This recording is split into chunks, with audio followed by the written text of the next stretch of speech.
I didn't mean to doubt my comrades, but I couldn't leave them out there either. I need to trust them more, I see that. But that doesn't mean I need to care about them any less.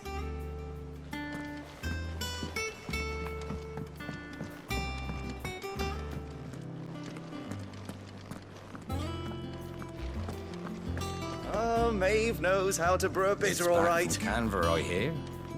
I expect this place will be sprouting wings soon enough then.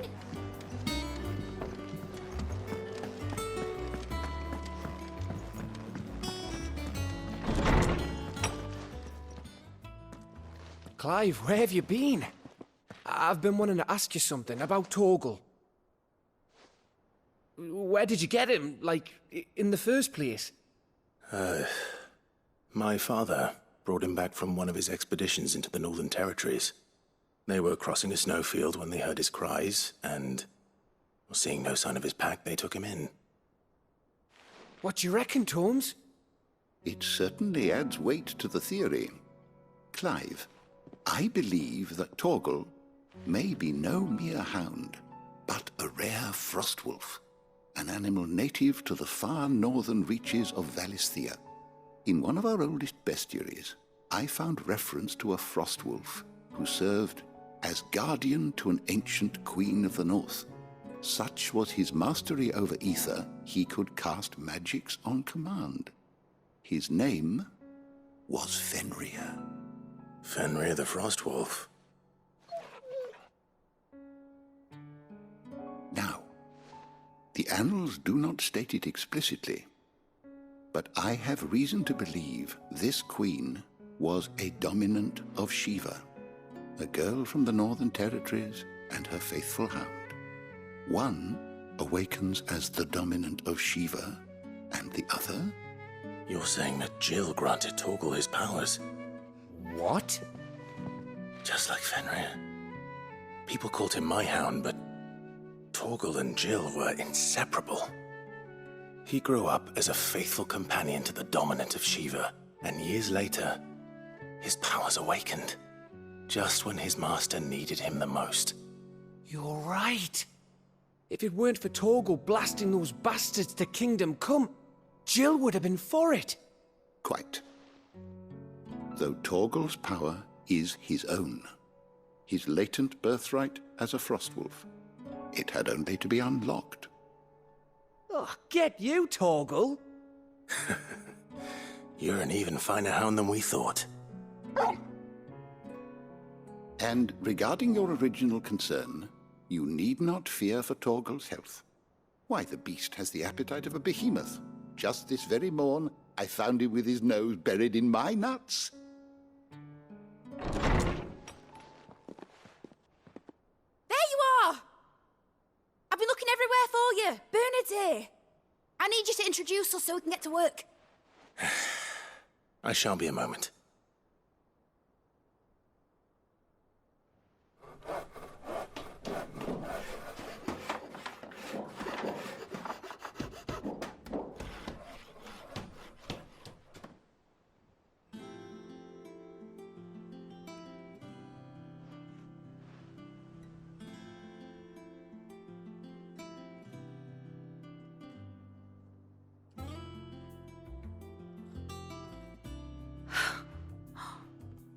Isn't it brilliant?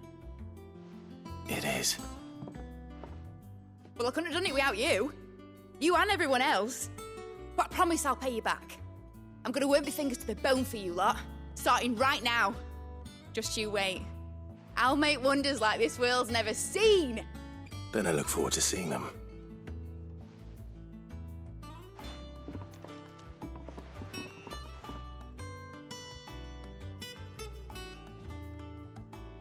Now that that's settled, I wonder if Vivian's made any progress tracking down Kupka.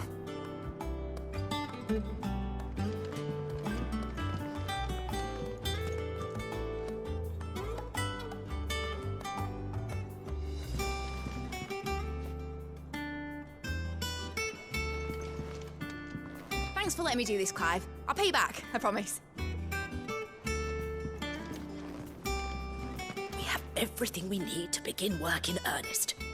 And work in earnest we shall! Thanks for before, son. That was a good deed you did me. Only right I do you one in return. Though I did wonder if I'd bit off more than I could chew when Mid showed me her plans for the place. If she hadn't been there to tell me what to do, I wouldn't have known where to start.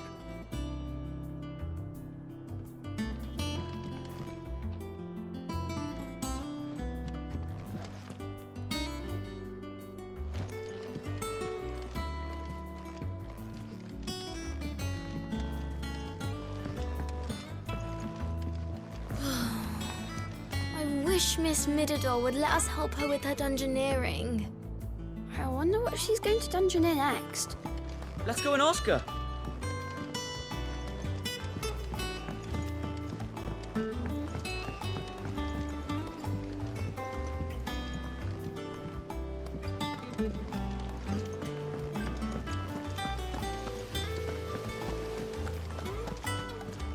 I think I'll wait till Mid's away to take a talk.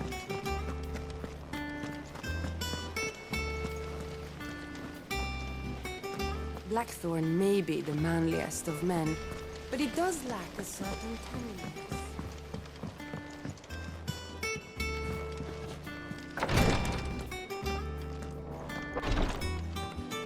Damn the bastard who thought to mix branding ink with the foulest poison known to man.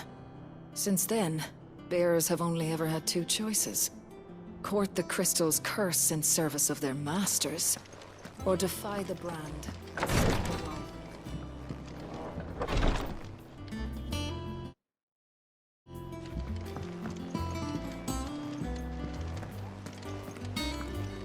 Finally got Mid out of your hair, have you?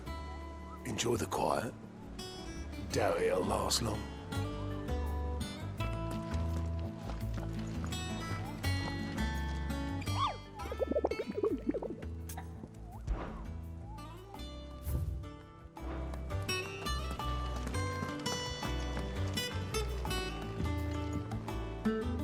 How goes the hunt for Kupka?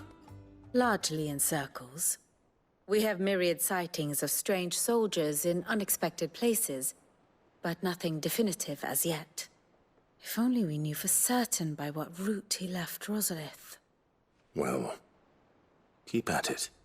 If anyone can piece this puzzle together, it's you. And I'm willing to wait as long as it takes.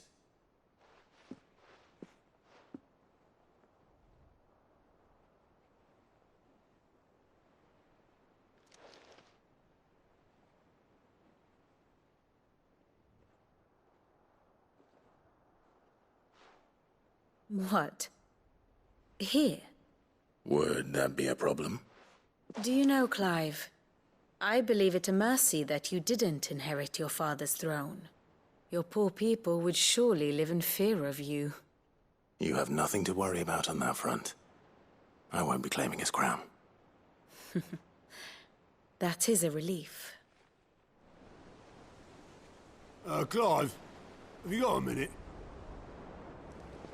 We, have a guest. A guest?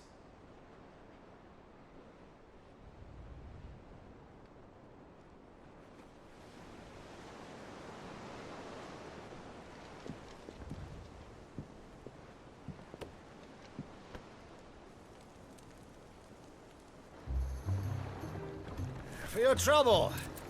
It was a pleasure, in hindsight. Uncle Byron? Clive, my boy! Tap a cask and stoke the ovens, for your favourite uncle is here!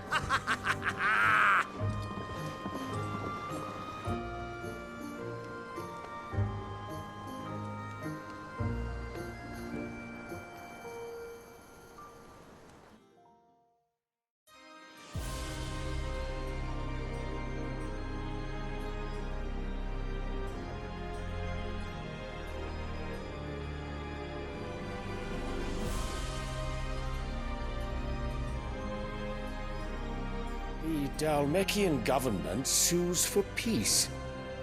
How shall we respond? If they're willing to accept their fault in the matter, I see no reason to refuse them. Still, we must insist on substantial reparations. Twinside stores are not as bottomless as reported. Aye, and we have many more mouths to feed. We shall just have to have the Dalmex empty their treasuries for us.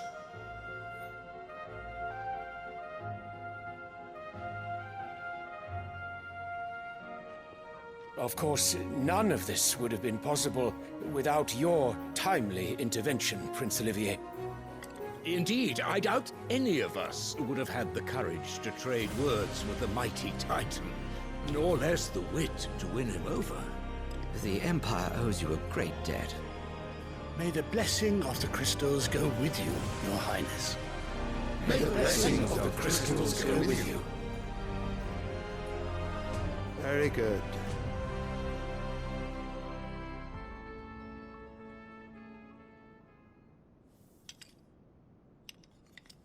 Now, let us come to the question of precisely when the Dalmex will withdraw their troops. Dion's fire could rid us of them in mere moments. The men of the Fist will not withdraw until a peace treaty is concluded.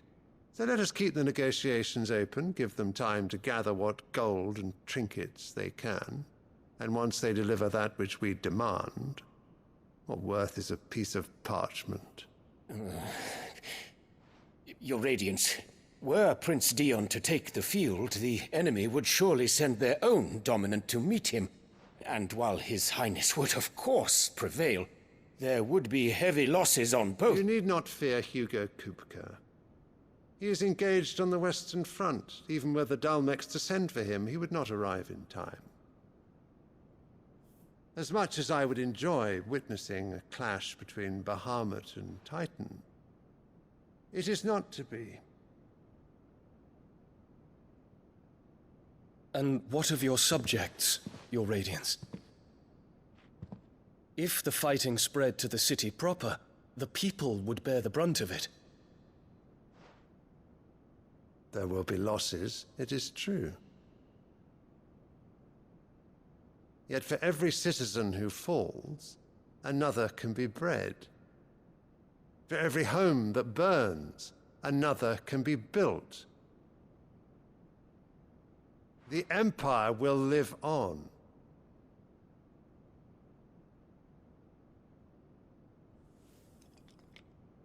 Dion? Yes, sire.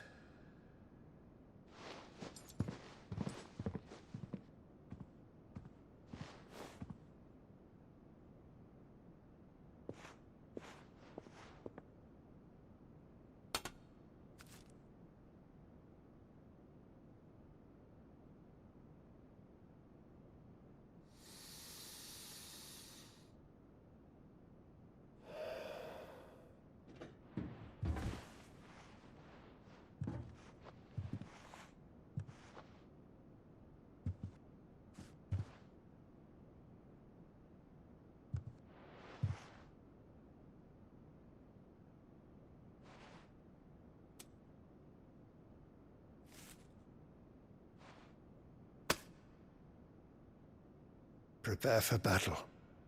But sire... Do not make me repeat myself. Return to your camp and await my orders.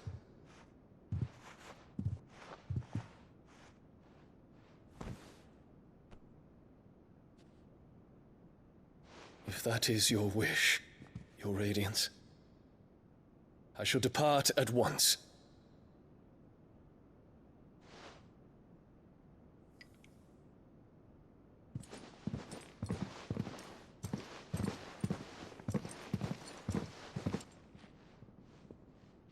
May Gregor forgive you.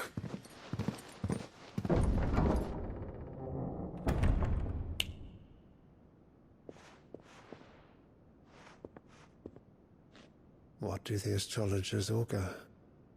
The stars are in agreement, Your Radiance. The shadow of treachery hangs over Prince Dion.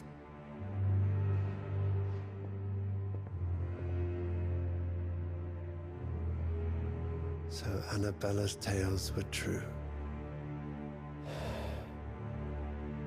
You disappoint me, Dion.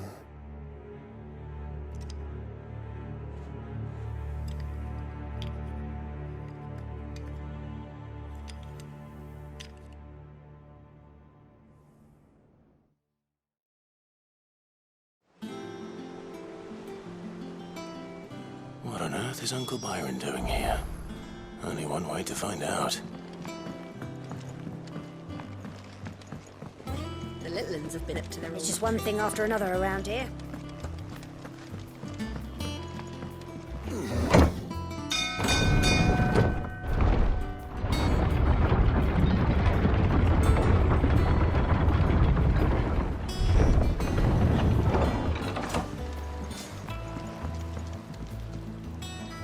Well, fuck me.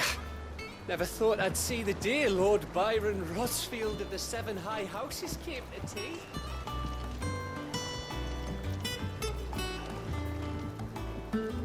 Ah, my dear nephew. How I've missed you. How did you find this place, Uncle? Through the good offices of young Sir Wade. He really is the most helpful fellow. As are you, I hear. The Guardians and those they freed tell the most outlandish tales of your heroics in Rosalith. Which is why I came, to learn the full truth of the matter. Sort the fact from the fiction, so to speak. You were working with the Guardians of the Flame to evacuate the people of Rosalith to Port Isolde. I was, aye. Then I have questions for you. Please, come inside, Uncle. Gladly. You there? There are 2,000 gold talents in those chests. See that they're added to my nephew's coffers, would you? 2,000?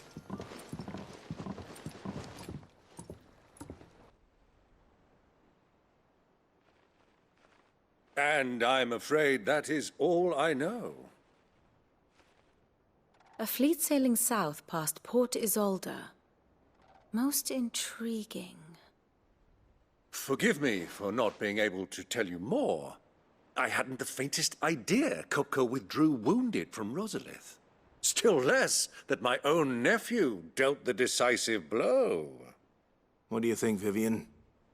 I think, with this news of the Dhalmekian fleet and recent reports of the Royalists' movements, that the final piece of the puzzle has fallen into place. Come here and I'll show you.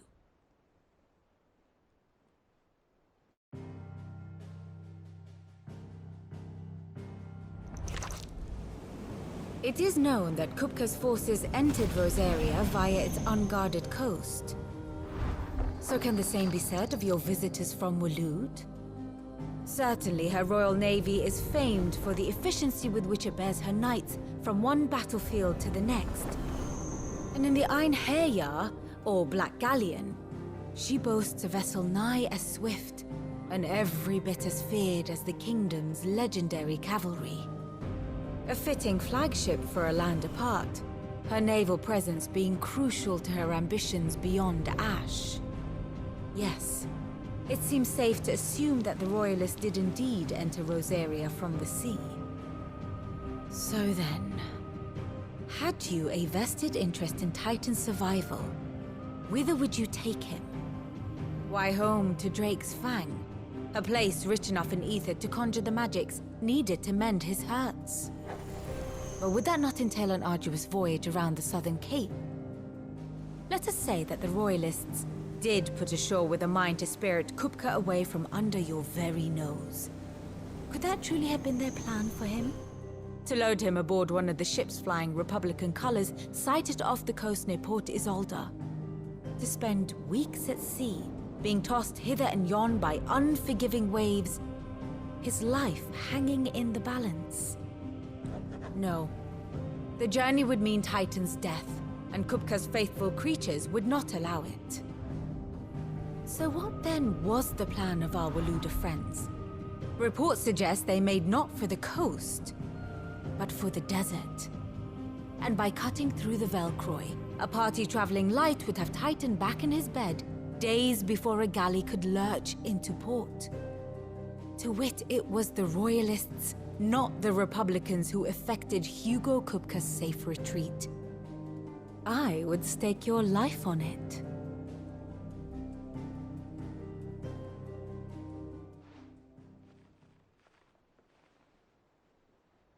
So it was the Waluders who spirited the wretch away. Now I think about it, there was something a little strange about the ships I saw. The men seemed almost crestfallen, as if in mourning, as if they believed, or were made to believe, that their master was dead. You have a keen mind, Lord Rosfield. And you have your answer. To find Kupka, you have merely to follow the Royalist trail across the Velcroy. It may well have gone cold by now, but as they say in the Republic, all roads lead to Drake's Fang. Allow me to accompany you part of the way. As luck would have it, I had intended to journey Canberward on business after visiting you here. The Fang would be but a short detour. I'd be glad of the company. Give me a moment to make ready. I need to tell my friends what we've learned. And where we're going. Very well, but be quick about it, my boy. Time waits for no man.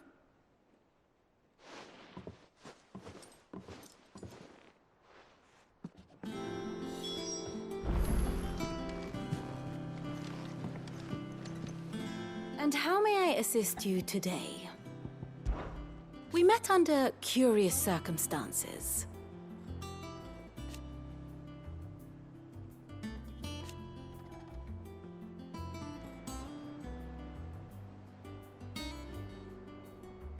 Naturally.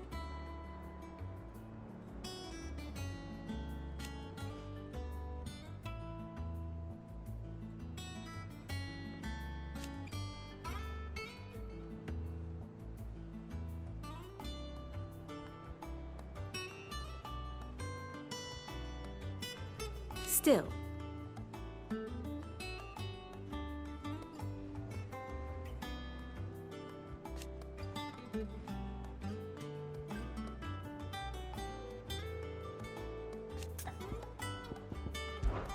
Lord Byron Rosfield.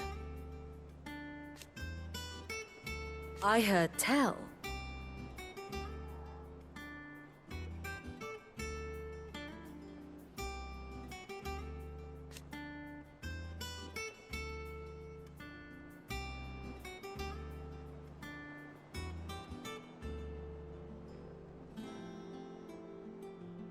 Why?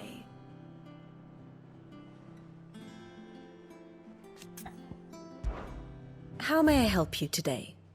Of course.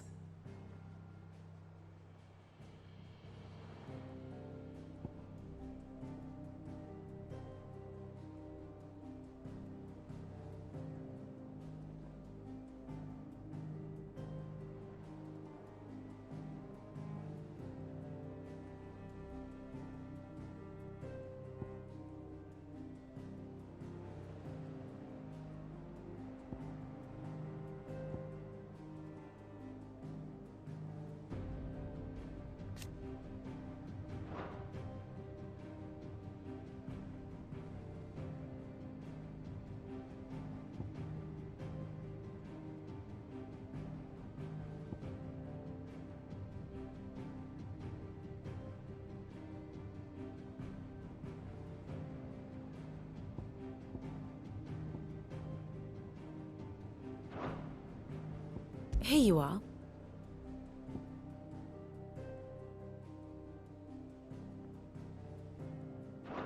The state of the realm is ever-changing, Clive. Mid's finished outfitting her little workshop, I hear. With a little help from Sid, of course. Otto, Kupka's at Drake's Fang. I'll be leaving before sunset. You're not going in there alone, are you? Don't worry. I'm not going there to destroy the Mother Crystal. All I'm after is Kupka's head. I won't risk any more than I have to. I promise. The Lancer and the Fang are all Kupka's personal fiefdom. You have any trouble on the way, you ask for Rosina Dalamil. Some call her the Desert Hare. Who is she? An old associate of Sid's. And only Sid's. All I know is the name, and that they used to meet at the Dalamil Inn. We've heard nothing from her since he died. But I'm thinking maybe the new Sid might be able to bring her back into the fold. Thanks. I'll keep that in mind. So, what about your uncle? I mean, he's welcome to stay, but... Don't look so worried. He'll be coming with me. Thank fuck for that. Gav, Otto, I'm leaving you two in charge. You can count on us.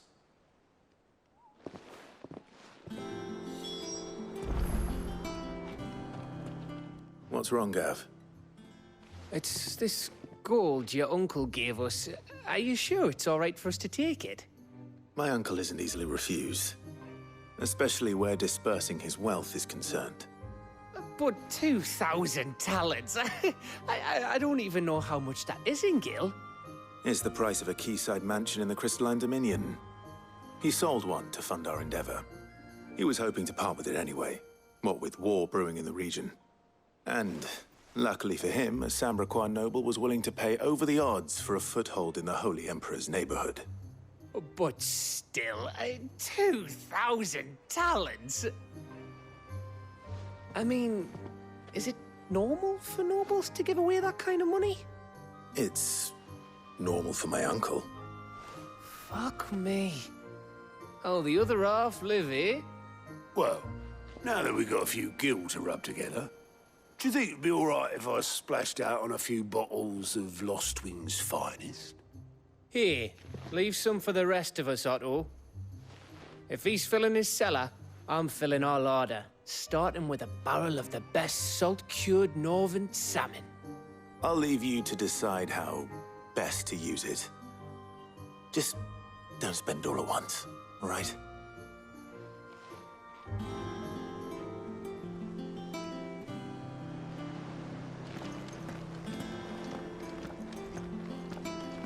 May the winds of fortune be forever at your back, Sid. Don't say that. The last thing you need when you're crossing the desert is for the wind to pick up.